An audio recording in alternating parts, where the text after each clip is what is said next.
Hi అండి, ఈ వీడియోని స్కిప్ చేయకుండా చూడండి. లాస్ట్లో చాలా బాగుంటుంది, లాస్ట్ వరకు చూడండి.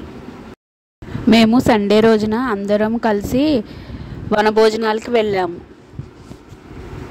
మా చిన్నప్పుడు స్కూల్ టీచర్స్ కార్తీక మాసంలో పిక్నిక్కి తీసుకువెళ్ళేవారు.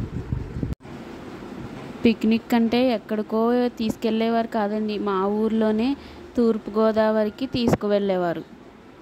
అప్పుడు మాకు అదే చాలా హ్యాపీగా అనిపించేది. ఇక్కడ అందరూ వచ్చాక బ్రేక్ఫాస్ట్ అయితే చేయడం మొదలుపెట్టారు.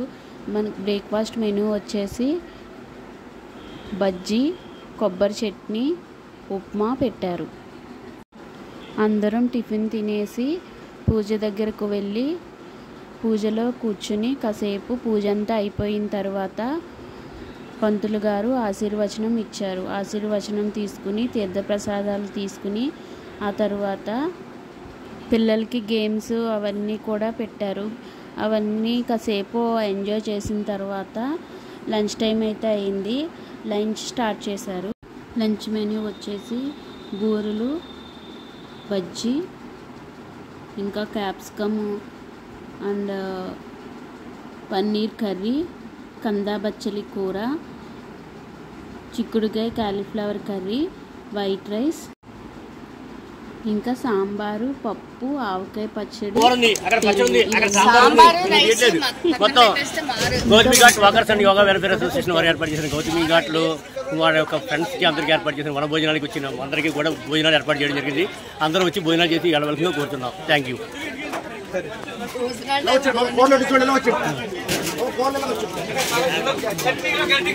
ఆయన కూడా గౌతమి ఘాట్ మెంబరే అనమాట. ఇంకా ఇందాక నేను చూపించలేదు కదా, సాంబారు, వైట్ రైస్, ఇంకా పప్పు, పెరుగు, ఆవకాయ పచ్చడి, ఇలా అన్నీ అరేంజ్ చేసిన తర్వాత అందరినీ భోజనానికి రమ్మని ఇన్వైట్ చేశారు. అందరూ వచ్చి భోజనం చేస్తున్నారు.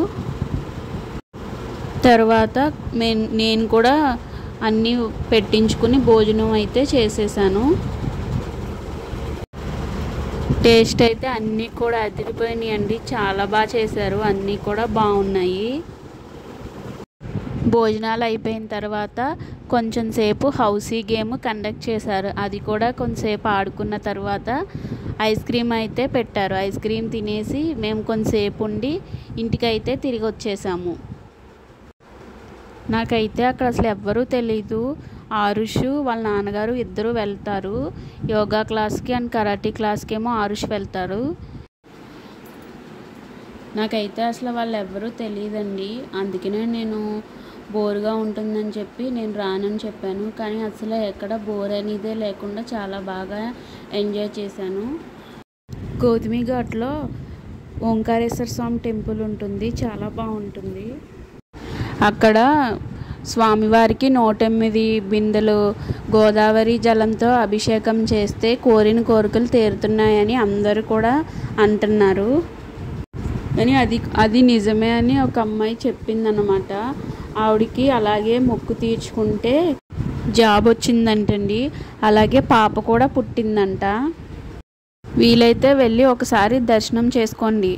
అక్కడ ప్లేస్ అది చాలా బాగుంది కదా అని చెప్పి కొన్ని క్లిప్స్ అయితే తీసుకున్నాము, అవి కూడా యాడ్ చేశాను, చూడండి. అంతే ఫ్రెండ్స్, ఈ వీడియో కనుక మీకు నచ్చితే లైక్ చేయండి. Thank you for watching.